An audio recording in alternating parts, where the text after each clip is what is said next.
to the BLeadership podcast with the real Dwight Thomas, where Black culture and Black professionalism meet. This podcast is specifically designed for us, by us, and with us.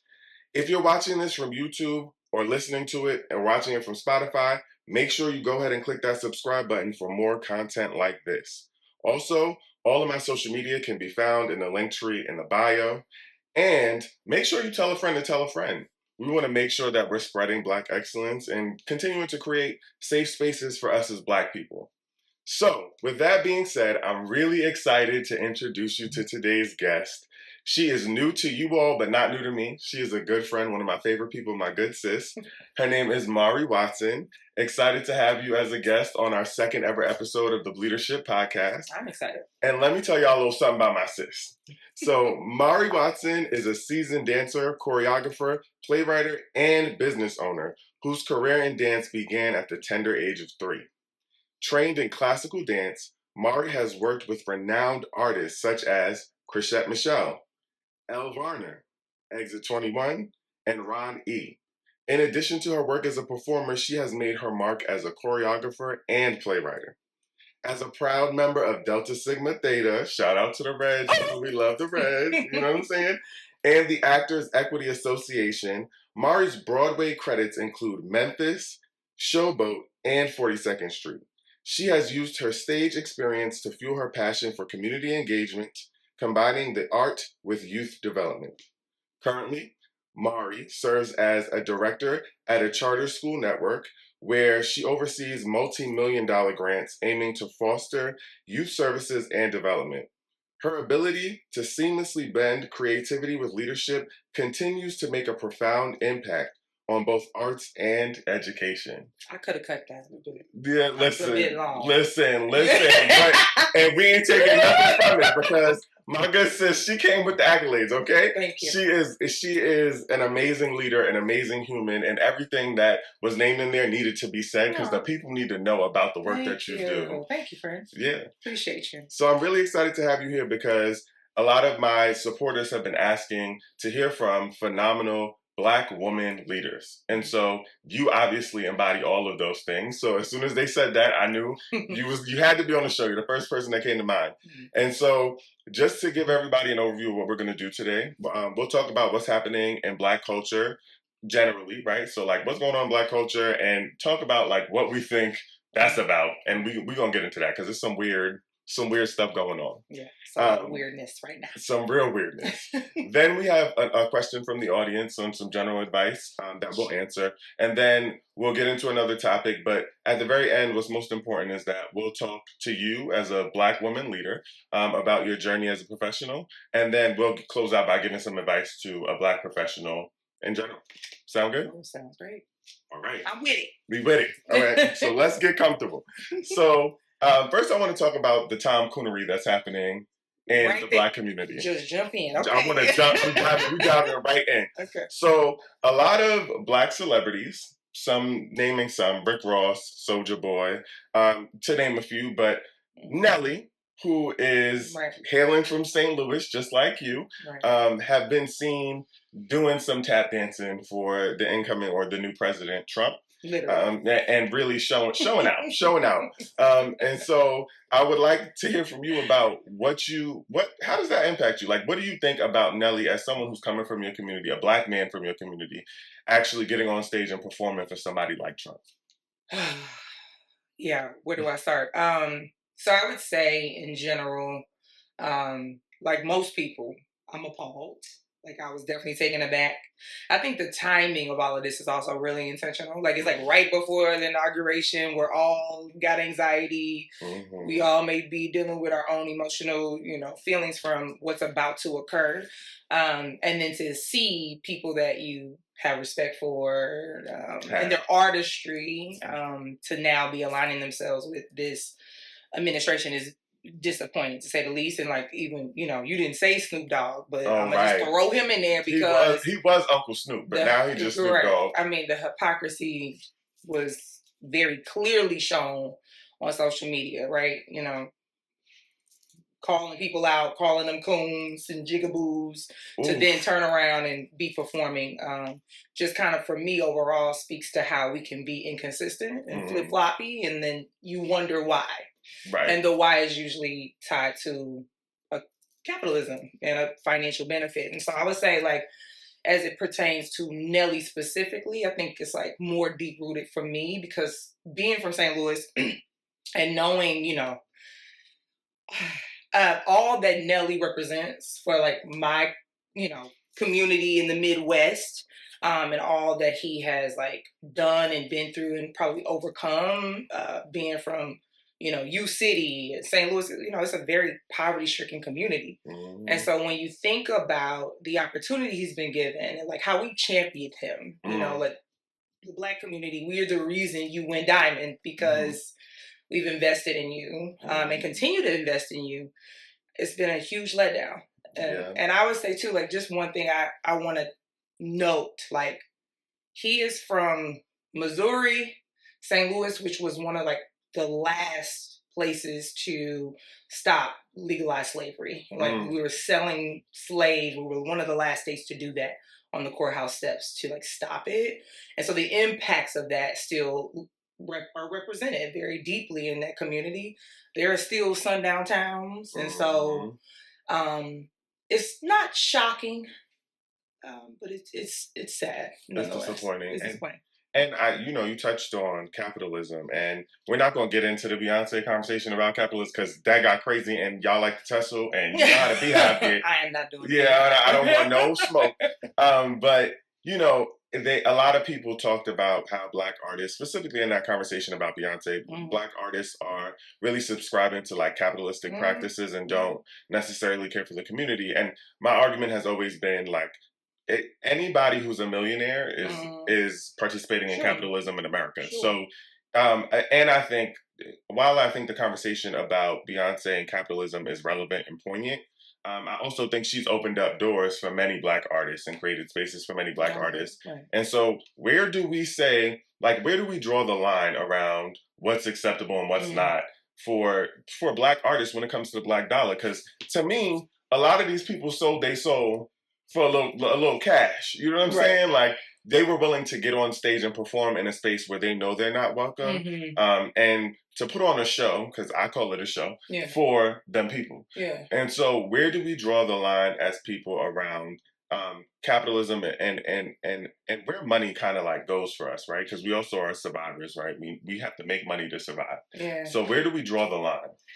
Yeah, for me, well, clearly it's tough for us to discern where to draw the line because we can be really inconsistent, right? But I would say, for me, I think about like, it should be an integral thing. So I think when it's about Trump, unlike what Nelly was saying and other folks that I've heard, it's beyond politics at this point, right? Like, there is clear misogyny. There's clear, I mean, he's a criminal. He's a criminal. And I think, like, to be like so blatantly able to defy all odds, you know, we think about, like, we were always taught that, you know, we have to be good to be in political spaces. You have to know, like, about legislative, judicial branch and all of these things. And like, all of that is completely gone out the window. This is a very clear agenda, and the agenda feels like it's an attack on Black people. It's an attack on marginalized groups. And so to not be able to differentiate, like, the appreciation or desire to have money and like this capitalistic, you know, association versus like, this is just purely wrong. It's deep. Like, that's a deep-rooted hate. And that's a deep-rooted, like, to be cocky about that and not know where to stand, I would just have to look at you as like simply not being a good person. And so like, that's where I think people are getting lost. We all in America are indulging in capitalism. We all are, regardless of how much you make. So that's a part of our reality. But when you get into these spaces where you have this misogynist and this bigot, I can say it, right? That is about to be in office. And then you say to the Black community, I want you to separate the two. Like, this is about artistry. No, it's so much more than that. It's the representation of your Blackness. It's really a joke on you, really. Yeah. So for me, I just think we have to be really clear on where we stand. I know I won't be aligning myself to it. I unfortunately no longer will be participating and supporting the Snoops, the Ricks, the Nellies. I can't do it just from my own integral stance. Yeah. But those are decisions we have to come to. And that's important for you as an artist, as a Black woman, as a professional. And it makes me think a lot about even when Auntie Kamala was in the race, and they did her dirty. They did her dirty. Yeah. And so she had people like Megan Thee Stallion, Glorilla performing at her rallies, and people were shaming her and saying it was distasteful. And then I think about all the ways in which people are making it okay for this Black man, Black men, to get on stage now and do something that is clearly distasteful. And it be okay. And their responses to it, specifically like Nelly and Soulja Boy, let us know that like they feel proud of what they did. Right. And it's a little disheartening to see. And I feel like obviously we know this to be true, but the standard for Black women and Black men are just not the same in America. Yeah. And so to align yourself with someone who's a misogynist, a well-known misogynist, a convicted felon, and then to have given Madam Vice President so much grief, really just it makes it so much more obvious, or it highlights the bigotry and the misogyny and misogynoir specifically, like how they think about Black women so much more than they have in the past. And so it's just something that's hard to watch, but it's helpful to hear your opinion as someone from St. Louis and as an artist, because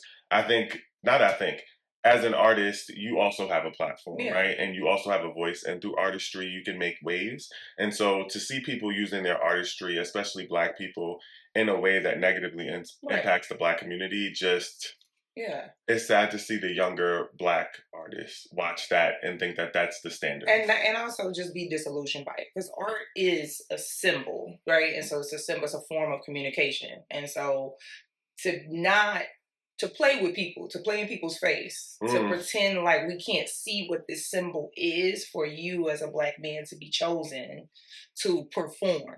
After, I'm not speaking specifically about Snoop Dogg at this point, like after you have said such a broad statement, to think they didn't hear you. Like, we heard it. They not only did we hear it, they heard it too. Them people heard it. And they wanted to show that you could be bought. And that was the symbol they wanted to show to your people and to the American people in general. And it's almost like stay in your place.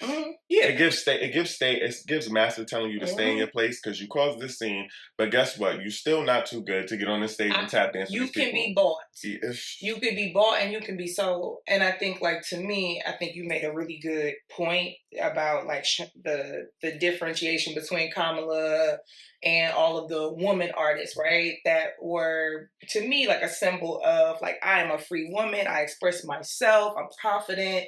And we're here to like champion and like support and carry this presidential candidate that we want to back and we feel support of, because she speaks our language, right? And then now you have this white president who has been not at all like secretive about his plans, right? Like just clearly about his stance on diversity and inclusion, his stance on women's rights, right? He has made it very, and we know how that impacts Black women. And so he's been very clear. And so for then you all to be brought together to be that symbol, there was a message. And to me, there's a lot of parallels between what used to happen on the courthouse steps and the division of the Black family and the Black community between Black women and Black women and Black men. This was a perpetuation of that. And to not see that with all the things we know is just that we're past, we need to learn. You know, and you just don't care. You don't care. So then what do we do with that? Yeah, right? You did it anyway. And I say this oftentimes about Auntie Kamala after running this presidential election. I've never felt so defeated for someone because the way that she was criminalized, the way that lies were told about her, the way that she was painted, they questioned her identity, they questioned who she was. They questioned her campaign funds, like you're not supposed to raise funds and use it to promote your campaign. All while being more qualified than extremely more qualified than the other candidate. And it breaks my heart to have watched, and even still as it continues and watching the ways in which she's been disrespected, it kills me. But this is a good segue into one of our questions from our guests that they wrote and asked us about. And after seeing Auntie Kamala be defeated and kind of beat down, somebody asked for us to answer the question like, how do we maintain our happiness as Black people? Like, how do we remain happy? Because in a world that's not designed for us to be happy, we often talk about Black girl joy, Black boy joy. Like, what are the ways in which we keep ourselves happy and sane in a space in a society that's not meant for us to be that? Yeah. So, I mean, I'll say that is something that I'm currently still working on too. It's like figuring out like what are the things that keep me in a positive space, right? And like everybody always says, self-care, take care of yourself, and it can be very loaded with like trendy things. And I think sometimes like self-care is not like the way we define it, doesn't always consider folks' considerations, like in their financial standpoint and like what they have accessibility to, where they may be in the world. And so I would say like in rooting yourself in something that feels like your purpose. I think truly more than anything, more than like yoga and massages, you should be trying to always actively pursue your purpose and get rooted in that work every day. And it may take time. It may take a lot of silence. It may take isolation. But being in gratitude and constantly being in like the listening space and openness to get to your purpose is going to always reap a reward. Because when you're within purpose and like I'm doing the thing that whomever you believe in, I believe in Jesus Christ. I believe in the Lord. Come on, but praise him. If I'm actively doing the things that I know I've been led to do, then there's a sense of pride and a sense of like power that I feel is reinforced within myself. Even when I'm mad, even when I'm going through a struggle, I know I'm on the right path. There's a sense of peace in that. So I would say start there. And it's so interesting that you say that because I recently think I've discovered that I sat in spaces that didn't make me happy. And happiness at the expense of success can also be detrimental, right? All too often we're chasing success instead of what we're meant to do, what we're supposed to be doing. And I found myself, and I'm not the answer to happiness by any means. Y'all see, I make sure I say that on camera. But I've been in spaces where I that weren't designed for me to feel empowered. And it's so interesting because therapy helped me to discover that too, right? But to your point, not everybody has access to therapy. So one is like, I'd say therapy is key because it really has been a game changer for me in kind of evaluating where I am and where I draw the line around my happiness. But then the other part of it is like keeping good people around you. And I'm not just talking about people who present as good people, but people who feed your soul. Like, I'm very keen on, I think from when I was younger till now, like I have cut off so many people that just haven't fed my soul. And I really do prioritize spending time with people who feed my soul and also put myself in isolation to really like recharge myself. But being around people who really feed your soul instead of taking from you, because far too often we're in spaces with people who take and don't give back. And it's hard to be happy when, especially, and you know this because we talk about this all the time, when you are the person who is the answer for a lot of people, or you're the person that's the go-to, Lord have mercy, like your battery is run dry. And so if you can't be around people who can do that for you too, I just think that leads to a spiral of your happiness. You just can't be happy. That's a solid point because I think, and I just want to leverage that to say, I do think we don't put enough thought into our circle and our community. And I've learned on a personal level, like it doesn't matter who's around you. Your community is not just your chosen friends or your chosen family. It's your family, your work environment, the places in which you congregate, like your home life. Like if there's chaos within those spaces that you engage, it's going to impact your feelings, your emotion, and energy is transferable. And so it's like, that too, right? You could be in a self-care regimen. You could be going to the gym, eating right, and still always feel heavy because you're in a toxic, imbalanced relationship. You're pouring, no one's pouring into you. So yeah. None of that too. Evaluate. Because none of that matters. None of the gym, the crystals y'all got going on, none of that matters if you're in spaces that are toxic, all of that is drained. And even as someone who is God-fearing and believes in the Lord, even that, like, faith without works, right? You got to do what you have to maintain your happiness as well. It's not just something you sit around and pray for. Like, you got to do the due diligence. And sometimes God or whoever you believe in, your higher power, the universe, is telling you to remove those people. And you don't. And you can't understand why you can't get happy. I think Megan Stein says something about, I asked the Lord to remove whatever's that. I can't remember the exact lyric, but what's impacted me, and I was surprised about how many people you lost, baby. I listen. I ain't gonna lie. Now I have faith, a lot of faith in God. But I even told God, I was like, I'm gonna quit asking you that unless I'm really, really ready. And I'm really prepared for a shift, because when you talk to God and you start saying, remove all these bad spirits and all this negative energy, prepare for some of your bestest friends and the things that are the most close to you, that you are the most crushed to be ripped from your life and your daily experience. And that will shake your whole world up, and it will really make you feel like, God, what you doing to me? But it's really what he's doing for you. It's an opportunity to develop and to grow and expand. And so, but again, be mindful. So don't get on your knees tonight. Don't be asking for nothing. He told you, and then tomorrow you're going to be like, they told me to pray. Be careful. We said evaluate at your own risk. At your own risk. Don't, because I don't want no smoke when y'all find out that y'all didn't ask for something. And I lost my man. I lost my. Hell, you might have lost your mama. You might have lost your daddy. Like, listen, because you'll be surprised who you rip out your life. So I think the key to happiness is really like, it's like, whatever you believe in and your own work. Like, what work are you willing to put in to maintain happiness, and what are you willing to let go of? Because sometimes it's letting go of things, and when you let go of them things, you see it. It's like the universe, God is responding to you, and everything starts to shift. Listen, I could give a sermon on that, and we ain't gonna get into that, because I can take us to church.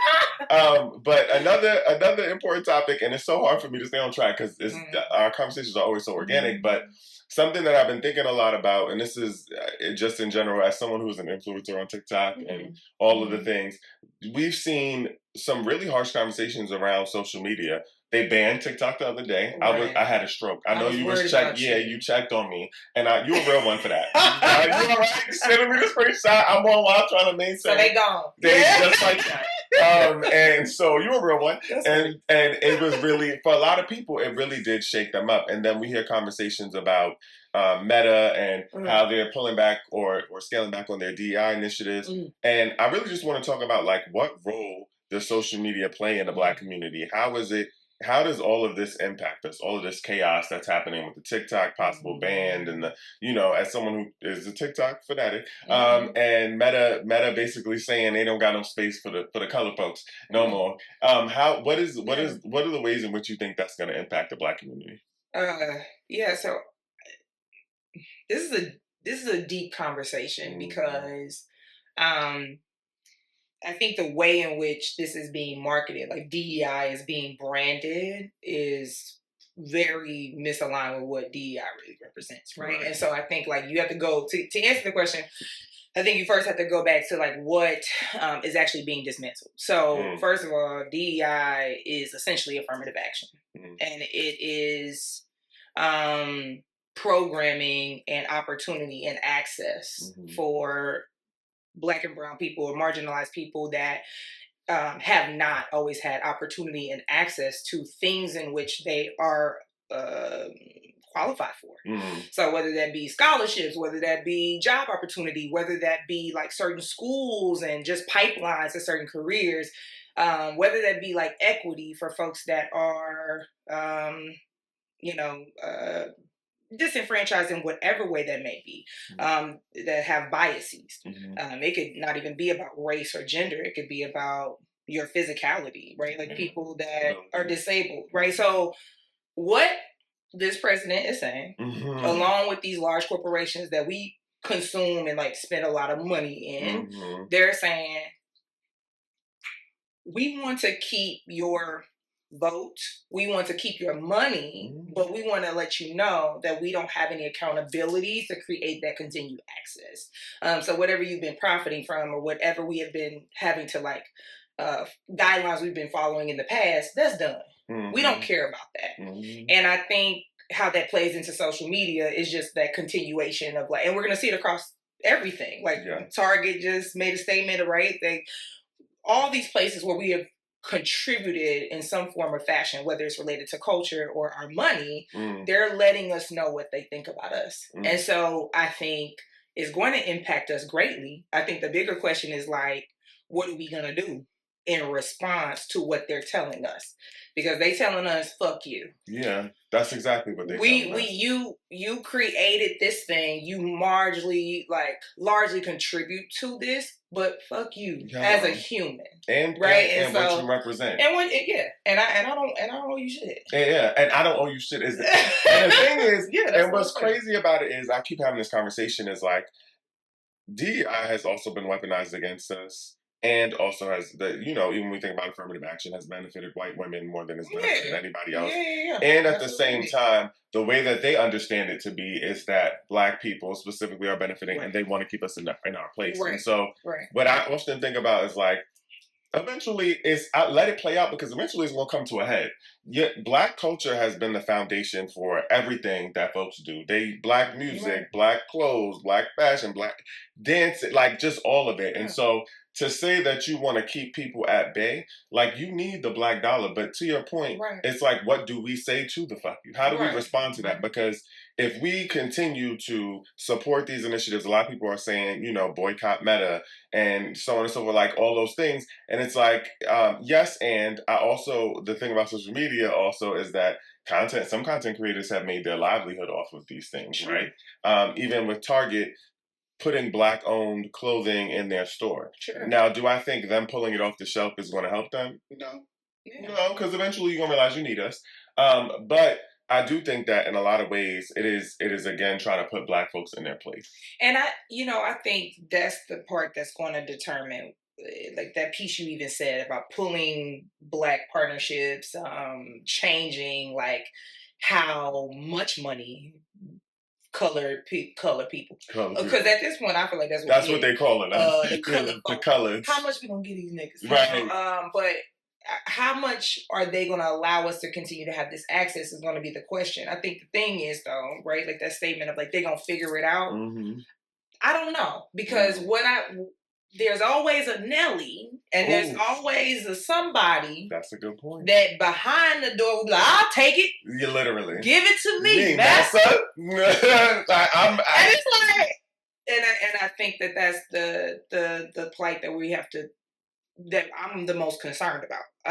But I think you're right. I mean, ultimately, how we respond with our economic dollars, how we pull back our contribution is going to be the only thing that white folks listen to. They're going to have to feel an impact, and it cannot be a slow impact over time. It cannot be something that's like, okay, these partial impacts from this place to this place.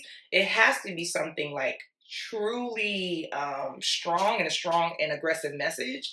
And that's the part that I would say for us, how uncomfortable are we willing to be? And so we're upset by capitalistic society. We don't like it. We see that it doesn't benefit us in the way that it should because we are the culture, right?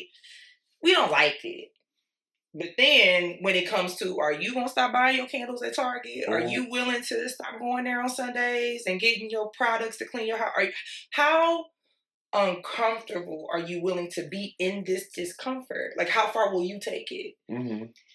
For the content creators, like how willing are you to remove your power? And that's the only thing that I think is going to work, and I think it could take a long time.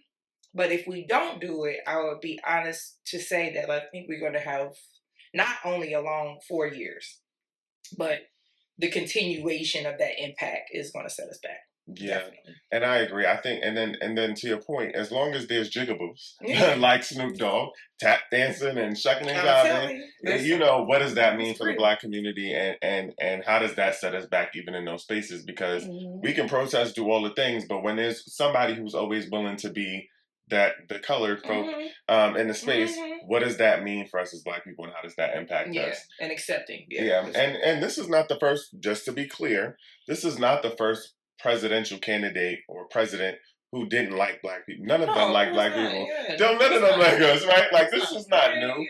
yeah. I think the benefit in this is that he's telling us. They're letting us know directly, and so that tells us the direction we need to go in. Yeah. Spend your black dollar in black spaces. Give money to black owned businesses. Find spaces that are safe for black people and create those spaces and engage in those spaces. Like this is that time to do that. Yeah. I think we need to keep our head down and really do what we got to do and really hustle. You know what I mean? And figure out what that means for us. And I want to add, like you said, about this isn't the first white president or the first time white policies have been created where it negatively impacts black folks. The difference is us, because we've gone through the Reagans, we've gone through those administrations, but who we were at that time as a people, how we activated and mobilized, what we were willing to sacrifice. Like I saw something on social media the other day that was reminding us of the Montgomery bus protests, and it was 13 months long, and and then there was a real change in policy of desegregating, right? The transportation. Correct. But it took 13 months. And people were willing to walk. And so are we, as much as at times, millennials and Generation Z, we be like, I ain't my auntie. Right. Listen, I ain't my grandma. I'm not my ancestors. I'm not my ancestors. Maybe you need to pull a little something. Let's combine the two. Because might have been on to something. Hello? Come on. Marcus Garvey might have been on to something. You might want to... Let's blend it together, but that's gonna be what it requires, because otherwise, it ain't gonna move. And I have both faith in us and both no faith. Like in a lot of ways, I'm like sometimes these generations are so privileged, including us as millennials and Gen Z. Like we are so privileged that we're not willing to let go of that privilege for the betterment of society, and It's a shame. It's a shame. It is a shame. We like walking through Target with that cart and that Starbucks. And we like, you want me to do that? Ain't gonna work. It can work. It can.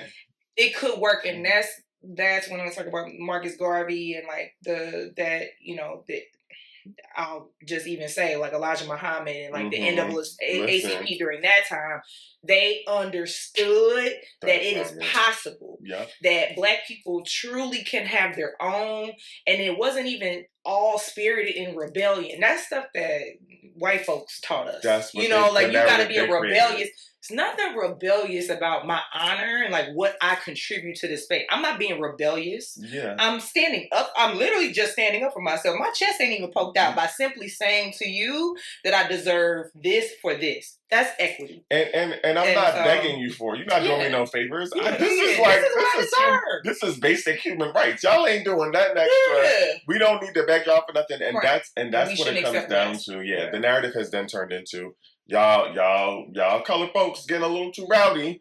And we do that to each other. I was about to, get out my head. I was just about to say, listen, you know what I'm saying? Because it gets to a point where them uppity Negroes be like, oh, you're doing too much, or you don't got to act like that, or this is call you aggressive, all the things. And it's like, it's sometimes your own people, and I'm not saying that to separate black folks, but for us to be conscious of how we show up and in what spaces. I think we should hold each other accountable in positive ways. I think giving each other, nobody else should hold black people accountable besides black people, and we should be able to do that in a spirit of kindness and support. But I do think that there's a lot of people who want to distance themselves from blackness and oftentimes downplay or like disrespect the black community in doing that. Yeah.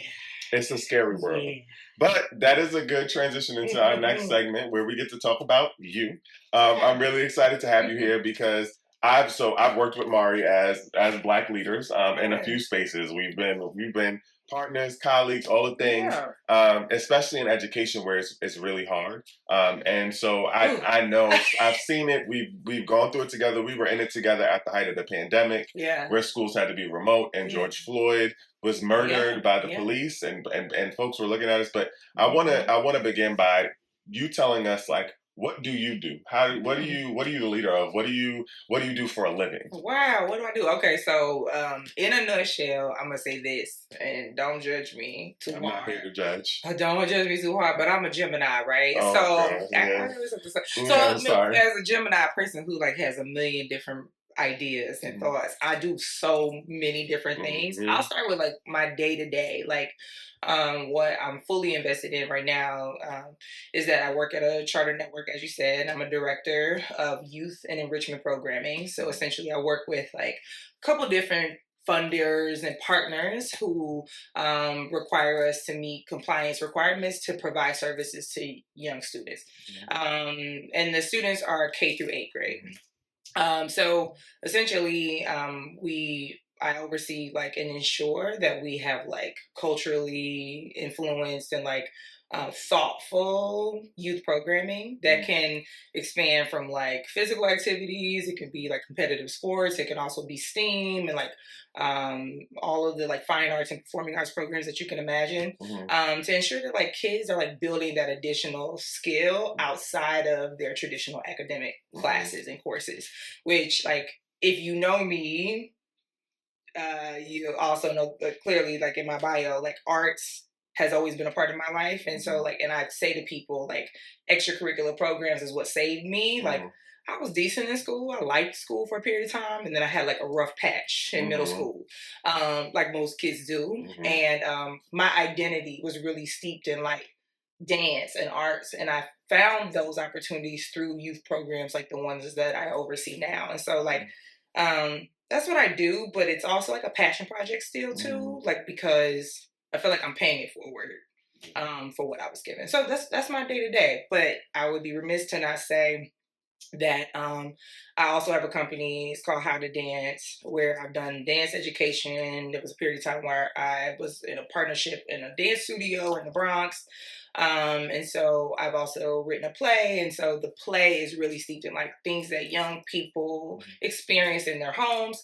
You know, there's parts of my production that talk about like, you know, the single mother and the only daughter dynamic and like what it's like also for young boys to have like negative influences in our community and how we overcome those things. So that's also another passion project and things that I'm working on to continue into this year and I love beyond. that. And I've seen most of it in action. I also want to say that she's a phenomenal manager. So as someone who has led with her, alongside her, all the things like she's a phenomenal manager. She's an accountable leader. She's an accountable friend. You know what I'm saying? And so I think that's really important in the Black community as well. And in the spaces that we exist in is like co-accountability. And you're often someone I run to for accountability as someone who's a manager, as someone who manages people. But just being able to be an inspiration to others is like someone I see you as on top of all of the hats that you wear. And so that to me feels really important. But I also want you to take us through how you got there, right? Like you didn't just poof one day wake up and it was like,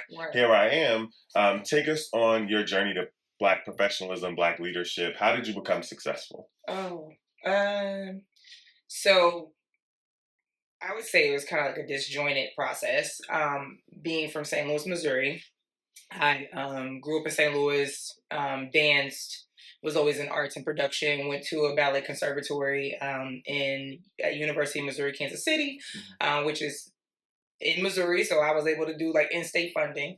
But it's a feeder system between the Ailey School, which is connected to Fordham. So they're like their sister college. So I kind of lucked up being in a, you know, in Missouri State School, being able to get that discount, but also being able to be in a really prestigious dance space. Naturally, I wanted to move to New York. I moved to New York in 2011 and I was dancing like full time. I do not have the like move to New York broke story that a lot of people do when they like move to New York. Like, I'll be honest. Like, a lot of my friends are like, I moved to New York with $200. With nothing but the jacket on my back. And I'm like, God bless you. But like, I'm like, I was so scared to move to New York and be lost somewhere, like shivering in the corner. So anyway, I sold my car and moved to New York. And it was like, I had $13,000 in my pocket. I thought I was rich. Yeah. I was like, okay, I'm going to be cool for like at least a year. But I was dancing. I danced for multiple dance companies, Garth Fagan. As you all know, I'm an equity member. So I did like Broadway shows. I wasn't making no money. But I was doing my passion. And so it was great. And I went through an injury where I unfortunately like pulled my hamstring, and it was so devastating that I could not dance full time anymore. The most I could do was like do like classes and teach. Mm-hmm.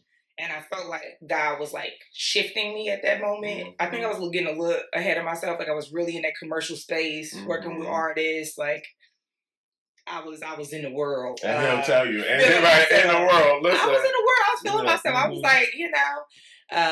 But when I was shifted and had to scale back, I really started getting into education. And so I focused a lot on like teaching dance classes. And so I ended up getting a partnership or contract as a sole proprietor, a small business, at the charter school, the charter network that I work at now. And it was really just a contract. I was there, maybe mine was invested maybe twice a week for like 2 hours. Like I wasn't doing a lot there.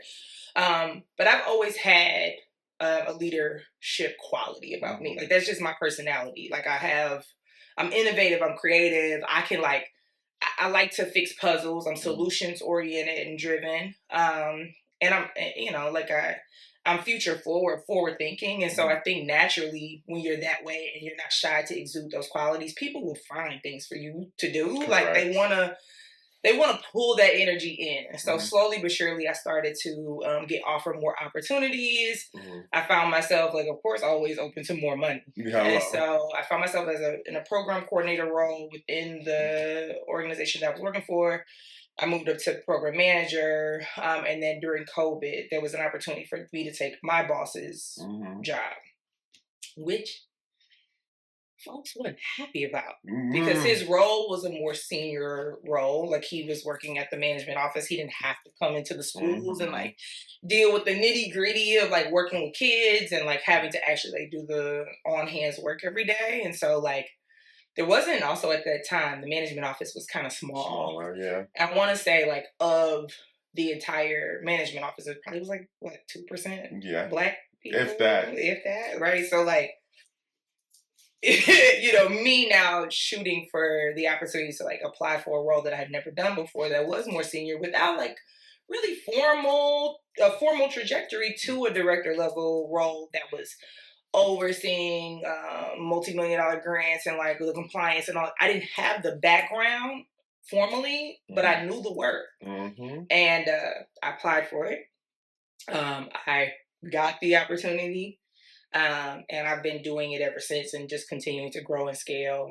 And so we've increased our grants. Like I've basically taken that role over and doubled it, flipped it and reversed it. Flipped it, reversed it. You know what I'm saying? So, but yeah, that's my second. I mean, I think outside of like others of my colleagues that have really more formal trajectories, I feel like an outlier sometimes in the sense that like, this was not my plan. Yeah. It was really kind of like chosen for me. And so I'm just trying to make the best of it. And I want to, as someone who was lucky enough to watch you through that journey as a phenomenal leader at the school level and then going to the network office, I remember when the job opened up and I was like, Mari, this is your job.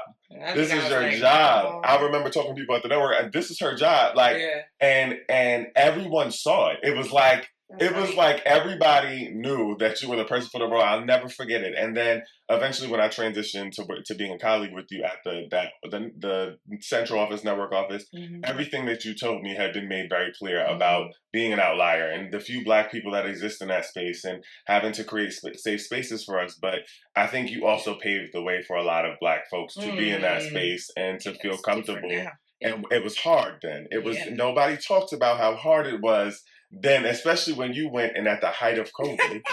But we you know, that's another story for another day. But I also, so with that in mind, I want to hear about some of the obstacles you faced and maybe even like, did you feel like you faced any imposter syndrome and what obstacles did you face on your journey to success? Yeah, I mean, I don't think I was able to define it as imposter syndrome at that time, right? But there were real challenges with like, what I knew to be true about the work, like what I was confident in and like my ideas and like, you know, I was claim myself to be an innovator where I knew we should be moving and then how to present it in a way amongst like a lot of white colleagues, white facing people, in a space that I was really not used to.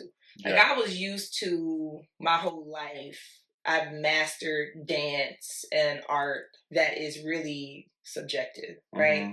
It's like really what Erykah Badu says, where it's like, I'm sensitive about my shit. And like, what you know about this? It's whatever I say it is, right? And so being in this space where everything is very literal, everything's based on data, everything's based on like a lot of like formal, you know, pieces of research and information. And I just was, I had times where I had like real insecurity because I don't feel like the way in which I was presenting and showing up was resonating with the community.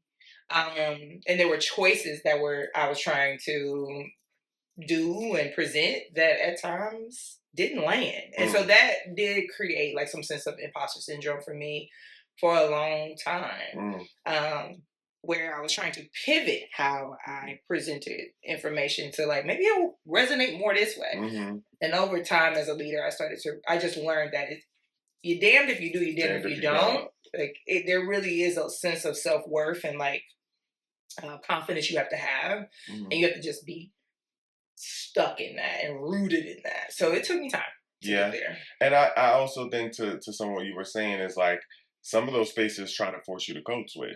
And I know we 100%. We would get in, after work, we get on Swiss and we talking and we just, doing what Black people do.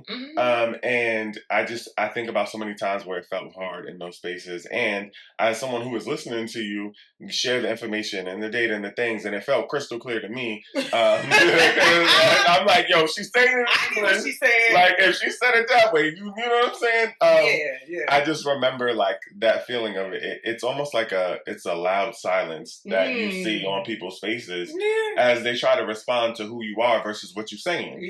And then, it just, I'm speaking to someone who's witnessed everything you're speaking about, and it really can be defeating as a Black person. And until you have gotten comfortable in your leadership, it's really hard for you to even fight against imposter syndrome or not code switch to be what they believe is the Black leader. And so with that in mind, I would love for you to share, like, what is some advice that I specifically think that Black women want to hear from you? Because I was going to say Black people, but I think Black women want to hear, like, what is some advice that you'd give Black women in their professional journey or in their journey to leadership that you think might have been good for you? I think advice I would share, one would first go back to what I shared about the happiness part, because I do think that, I struggled in my early parts of this version of my career feeling very depressed. Like, it's a lot of work and you're working really hard and you feel like people aren't recognizing it. And then as a Black person in a leadership position amongst a lot of whites, you feel as though like, am I going to keep my job? Like, are people, there's a lot of like sleepless, anxiety ridden nights in like leadership roles. And so I would say, like, first and foremost, go back to like, is this in your purpose? And is this what you want to do? So like for young people in college, like really having a plan of like where you want to see yourself. Because I think it's going to be easier to go through the struggles that we go through as Black people when it's something you're passionate about and you're unwavering about it. So that would be my first and foremost thing. I would also say like building rapport and relationships, like try your best as much as possible to like seek out like people that are like-minded, like with you in your community. So whether that's like you take the pathway through internship and then like you get a job in that organization where you built that rapport through internship where people know you and they can speak to your work and like they can champion you, or like as soon as possible, like try to build that community like in your organization so that again you have support, you have checks and balances. That's not your manager, like or like or your chief that is directly above you that has an outcome that he or she needs to hit based on your work. Like, because the moment you are having a bad quarter or a bad year, that ain't your friend. That person don't care about you no more. Because they got their bottom line is the outcome. Because your success indicates their success. Correct. And they have the power. And, a lot of times in those more, chief and executive level roles. And so I would say, on the pipeline upward, having people to back you, support you is going to help you be strong and sustain. Yeah, and it's lonely at the top, right? And so building community and having people that look like you is somewhat of a privilege. And so everything you said, right? Like making sure that you remember that, because you could fall into a space where you stuck. Yeah. It's just you and the top of the top. And the same way that you came in, the door will hit your ass on the way out. And so being mindful of that, I agree. That's helpful. So we're going to take a question from the audience, some professional advice, and then we'll go from there. So someone said, I am a new professional and wanted to know what is something you wish someone told you about interviewing, and what should you expect to experience on the first day of work? I think what I would share with people, like I don't know that I'm new to ask this, but like what I would share with people as someone who interviews often and then coaches people on interviewing and hiring, is that usually the hiring manager knows the type of person that they want to hire and what they're looking for. So they have criteria set, like these are the things that we need. These are the non-negotiables. And the disadvantage is like, well, how do I get that information? And I would say like research, right? Like connect, again, going back to your tribe. So if you're in like cohort groups or you're in like community spaces where you work with a group of professionals, like asking for support and like insight to what that criteria may be. You know your skill set, so you should have an idea of what this role is, and what they may be looking for is like that special sauce. So those things that you could bring to like wow them. But defining like, not to create a sense of like inauthenticity, but you want to know the character you're trying to present. Correct. When you come into that interview. Be prepared would be the other piece that I would say, like, know what's on your resume, know the organization in which you've employed. I mean, it sounds like small, but basic stuff, but you'd be surprised. It's big. Like the stuff, I've had cover letters that don't even have the right organization on it, like just not being able to really speak to what you're applying for. Yeah. We can tell, hiring managers can tell when you're just looking for a job. From 10 miles away. And you just have thrown this together and like, it's rushed. Yeah. And that is the easiest way. You be the most skillful person, but that's the easiest way to not be considered for the next round. Yeah. Like that lack of comfort and strength in that process. And I think, be honest. I can't, I think about so many times as someone who interviews people, but also someone who's been interviewed for jobs, I think people are often surprised because sometimes, this, we straight shooter. Like sometimes we don't know what they signed up for, because I'm going to give it to you straight. And that may not be what you want. And you got to think about it, because once you get into that space, you stuck there. Yeah. You stuck. And what a miserable space it could be if you can't be your authentic self. And then also like, what are you dressed for the job you want, not the job you got, whatever it is. Like show up in that space as though you want to be there, because I think just in general, like I've seen so many people show up half prepared, like you said, or like not very like together, whatever it is for an interview. And it's like, even if I could have seen the potential in you, that potential gets missed because you didn't look like you wanted to be here. Yeah, it's the confidence. It's the confidence. And like we all know, when you look good, your confidence shines. And so all of those pieces. Can I say this one last thing? Go ahead. I just thought about it, and I hope it answers the question about the first day. Because naturally, the first day you're starting onboarding, right? And you're meeting people, you shaking hands and making engagements. And so that's cool. That's pretty explanatory. I think like if I was to say, don't think that they're your friend. Like some people, you don't know them people. They don't know you. They don't know you. So just like being your authentic self, but also tempered would be my one recommendation. But I would also say, like within the first day, you should also have a goal for yourself for your own 30, 60, 90. Correct. And that usually is coming up in the interview process anyway. Like usually you're asked that, like, what do you see yourself contributing to this role within the first 30 to 60 to 90 days? But like have that top of mind for yourself, have a place where you manage that information and you track your own progression. So I would say like on day one, you've started. And so now you already in that first 30. And so what do you need to know? Who do you need to know? Who are the players so that they're going to be able to support you meeting your goals? Yeah, and someone once told me, it's a friend who got it from somewhere, but the last thing I'll leave you with is negotiate like a white man for that salary, right? When you go in there, posture yourself, because the white man going to ask for what a white man want. They're going to go above and beyond. Go high and let them bring you down. That's really important in terms of getting your worth. But just think about that when you walk into a space, because white men don't have a care in the world. And oftentimes our imposter syndrome will set us back in getting what we deserve, or asking for what we deserve. That's true.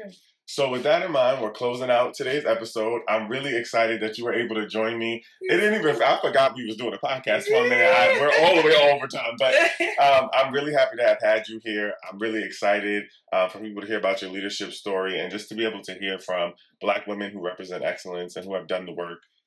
And also, came from humble beginnings is really important. And so, and also, my friend, my sister, anyway, I want to spotlight you. So I'm happy to have you here. Please go ahead and tell the people where they can find you on social media. Yes. Okay. So mainly you should just look for me on Instagram. You can find me at Mari. So IMARI_NYC. That's on Instagram. And then if you want to find me on Facebook, it's Mari, MARIE, for my middle initial, Watson, WATSON. Yes, and we would love to have you join us on TikTok. I keep telling her, people need to hear from you. You got something to get on the clock at and share with the world. Next time I come back to visit, yeah, I'll probably be on TikTok. We're gonna work that out. And she gonna share her. I got you. We'll get there. Thank you all for tuning in today. Again, make sure if you're watching this on YouTube or on Spotify, lock in, subscribe, tell a friend to tell a friend. We want to create spaces where we share with Black people and we're sharing resources. And also make sure you follow all the social media. All of the links to my social media are in the bio. In the link tree, click those social media pages and follow, especially on YouTube. This show is for you, so make sure that you go into the link tree in my bio and ask for advice, right? Hear from other Black folks on what you want us to speak on and how we can help you to make sure that we're giving back to our community. And until next time, we love you. And thank you for being here with us. Bam, I love you. You my everything.